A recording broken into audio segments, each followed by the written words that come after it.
সুন্দর একটা গন্ধ আছে।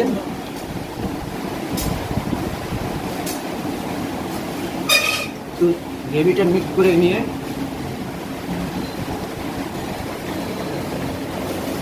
সুন্দর কম্বিনেশন, মানে বাসন্তী পোলাও একটু মিষ্টি মিষ্টি ভাব আছে, আর তার সঙ্গে একটু আমি এই গ্রেভিটা একটু অ্যাড করে নিলাম, ঝাল ঝাল মিষ্টি মিষ্টি কিন্তু হয়ে গেল। আর এই মুচমুচে আলুর চিপস, তাদের স্যালাড,